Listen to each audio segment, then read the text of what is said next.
2024 नरेंद्र मोदी एक बार फिर से इंडिया के प्राइम मिनिस्टर बनते हैं। मैं नरेंद्र दामोदर दास मोदी। लेकिन सिर्फ 2 साल बाद अब मोदी सरकार गिरने वाली है। मैं आपको गारंटी करके दे रहा हूं, हाइड्रोजन बम के बाद नरेंद्र मोदी जी अपना चेहरा इस देश को नहीं दिखा पाएंगे। ये सुनकर आपको थोड़ा सा झटका लगा होगा, लेकिन जनता के बीच में ये आज के टाइम पे सबसे बड़ा मुद्दा है और सिर्फ एक इलेक्शन से मोदी सरकार पूरी की पूरी गिर सकती है। बिहार में विधानसभा चुनाव को लेकर सरगर्मी तेज हो गई है। चुनाव आयोग द्वारा तैयारियों को अंतिम रूप देने का काम अब अपने अंतिम पड़ाव पर है।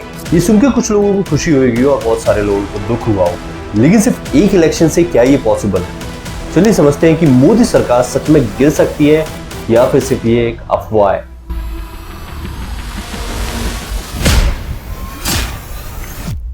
इंडिया की अगर हिस्ट्री उठा के देखी जाए तो आपको एक बात तो समझ आ ही जाएगी कि कोई भी गठबंधन सरकार चाहे जितनी भी ज्यादा मजबूत क्यों ना दिखे, पल भर में गिर सकती है।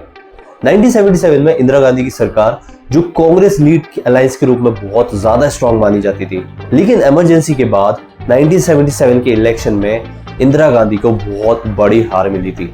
उसी तरह 1999 में अटल बिहारी वाजपेयी की बीजेपी लीड एनडीए सरकार, जो उस टाइम पे बहुत ज्यादा मजबूत मानी जाती थी, लेकिन उस टाइम पर उस अलायंस के सबसे बड़े सहयोगी दल ने अपना समर्थन वापस ले लिया था, जो कि था जयललिता का। और जैसे ही उन्होंने अपना सहयोग वापस लिया, अपोजिट पार्टी ने एक नो कॉन्फिडेंस मोशन फाइल कर दिया था और वोटिंग के बाद अटल बिहारी वाजपेयी की सरकार सिर्फ एक वोट से हार गई थी।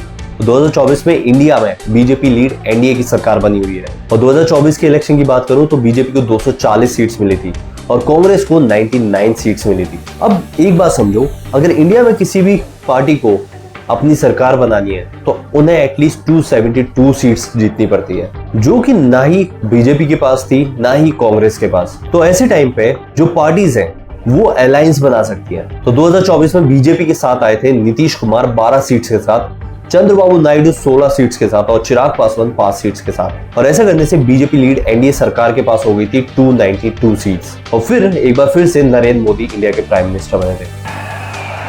नरेंद्र दामोदर दास मोदी। इससे पहले 2014 के इलेक्शन में बीजेपी को 282 सीट्स मिली थी और 2019 के इलेक्शन में उनको 303 सीट्स मिली थी। यानी ये उस टाइम पे उनको मेजोरिटी मिली हुई थी, इसलिए उनको अलायंस बनाने की जरूरत भी नहीं। और 2024 में तो एक आंकड़ा 400 पार होने वाला था, लेकिन खेल पूरा का पूरा पलट गया। तो आज के टाइम पे सीन ये है कि बीजेपी लीड एनडीए अलायंस से कोई भी बाहर जाता है तो बीजेपी के पास से मेजोरिटी चली जाएगी और सरकार भी गिर सकती है। यानी कि इनमें से कोई भी हटा तो मोदी सरकार गिर सकती है। लेकिन ये बात आज के टाइम पे क्यों हो रही है? क्योंकि नेक्स्ट मंथ बिहार में विधानसभा इलेक्शंस है। भाई सिर्फ बिहार विधानसभा के इलेक्शन से ये कैसे पॉसिबल है? चलो समझाता हूँ। बिहार की विधानसभा में आती है 243 सीट्स और आज के टाइम पे बिहार में बीजेपी लीड एनडीए की सरकार है। यानी कि बीजेपी, एचएएम, जेडीयू और कुछ छोटी पार्टीज को मिला के वहां पर एनडीए की सरकार बनी हुई है।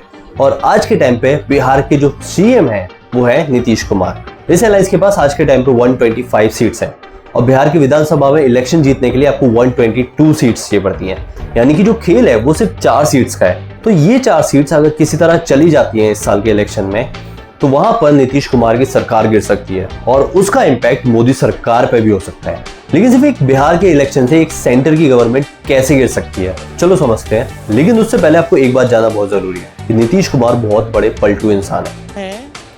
बिहार में पलटू चाचा के नाम से जाने जाते हैं। नीतीश कुमार बहुत बार पलट चुके हैं। वो कभी कांग्रेस में चले जाते हैं, कभी वो बीजेपी में आ जाते हैं।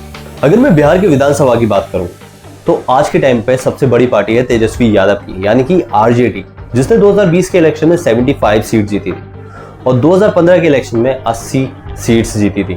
और 2020 के इलेक्शन में कांग्रेस ने भी 19 सीट जीती थी बिहार में और कुछ छोटी छोटी पार्टीज को मिला के इस अलायंस के पास 110 सीट्स थी। और जिस तरह 2024 के इलेक्शन में कांग्रेस ने 99 सीट जीती हैं, जो कि 2019 के इलेक्शन में सिर्फ 52 सीट्स थी, उसी तरह अगर बिहार में कांग्रेस ज्यादा सीट जीत जाती है, और चांसेस भी है क्योंकि राहुल गांधी ने बहुत बड़े बड़े मुद्दे छेड़े हैं इस टाइम पे, जैसे कि वोट चोरी। और वोट चोरी ने लोगों के दिमाग में बहुत ज्यादा बड़ा इंपैक्ट किया है, जिसकी वजह से बीजेपी की जो इमेज है वो थोड़ी सी डाउन हुई है और कांग्रेस की थोड़ी सी ऊपर हुई है। तो जिस तरह लास्ट ईयर बीजेपी को सेंटर के इलेक्शन में कम सीट्स मिली थी और कांग्रेस को ज्यादा, वैसे ही अगर बिहार में हो जाता है और नीतीश कुमार हार जाते हैं तो खेल पलट जाएगा। अब अगर नीतीश कुमार इलेक्शन हारते हैं तो इसका इम्पैक्ट मोदी सरकार पे भी पड़ेगा, क्योंकि उसके बाद नीतीश कुमार राहुल गांधी को अप्रोच करेंगे, यानी कि कांग्रेस को अप्रोच करेंगे, जिससे वो फिर से सीएम बन पाए और राहुल गांधी उनको फिर से सीएम बना भी सकते हैं। लेकिन उसके बदले में राहुल गांधी उनसे सिंपल सा बोलेंगे कि जो तूने 12 सीट्स बीजेपी को दी हुई है वो लेके तू हमारी अलायंस में आ जा, जिससे बीजेपी के पास उसके बाद 281 सीट्स बचेगी और चंद्रबाबू नायडू की जो 16 सीट्स है किसी तरह राहुल गांधी उसको भी अपनी तरफ कर ले, चाहे उसके लिए चंद्रबाबू नायडू को राहुल गांधी पीएम बनने का भी ऑफर दे दें तो भी चलेगा। उसके बाद बीजेपी के पास बचेंगी सिर्फ 265 सीट्स और फिर मोदी सरकार सेंटर में गिर जाएगी। इन दोनों के अलावा भी और लोग हैं, जैसे कि एकनाथ शिंदे, जिनके पास 7 सीट्स हैं, जो आज के टाइम पे महाराष्ट्र के डेप्यूटी सीएम बने हुए हैं। तो राहुल गांधी उनको सीएम बनाने का भी ऑफर दे सकते हैं, जिससे वो 7 सीट्स भी इनके साइड आ जाए। तो फिर बीजेपी के पास बचेंगी सिर्फ 258 सीट्स। तो फिर अपोजिट पार्टी यानी कि कांग्रेस के पास ज्यादा सीट्स हो जाएगी और फिर उनकी गवर्नमेंट बन जाएगी। अब सुन के तो ये थोड़ा सा अजीब लगेगा, लेकिन ये पॉसिबल है और ये पास्ट में ऑलरेडी हो चुका है। जब इमरजेंसी की बात 1977 में इंदिरा गांधी को करारी हार मिली थी, जब उनकी अपोजिट पार्टीज ने मिलकर एक अलायंस बनाई थी जिसको टोटल 295 सीट्स मिली थी। 24 मार्च 1977 में मोरारजी देसाई को इंडिया का प्राइम मिनिस्टर बनाया गया था, लेकिन सिर्फ 2 साल के अंदर ये सरकार गिर गई। उस टाइम पर एक पार्टी भारतीय लोक दल, जिसके पास 60 सीट से ज्यादा हुआ करती थी, अलायंस में कुछ इश्यूज की वजह से ये अलायंस छोड़ देती है और सिर्फ 2 साल बाद 1979 में इस पार्टी के लीडर चौधरी चरण सिंह कांग्रेस के साथ मिल जाते हैं। उस टाइम पे कांग्रेस के पास 154 सीट्स थी और भारतीय लोक दल के पास 60 सीट्स।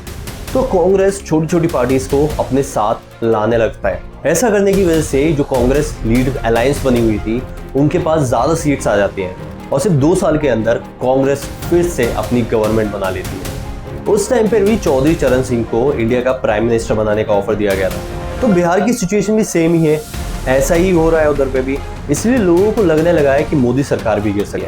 अब आप खुद सोच के बताओ कि ऐसा सच में हो सकता है या फिर सिर्फ ये अफवाह है।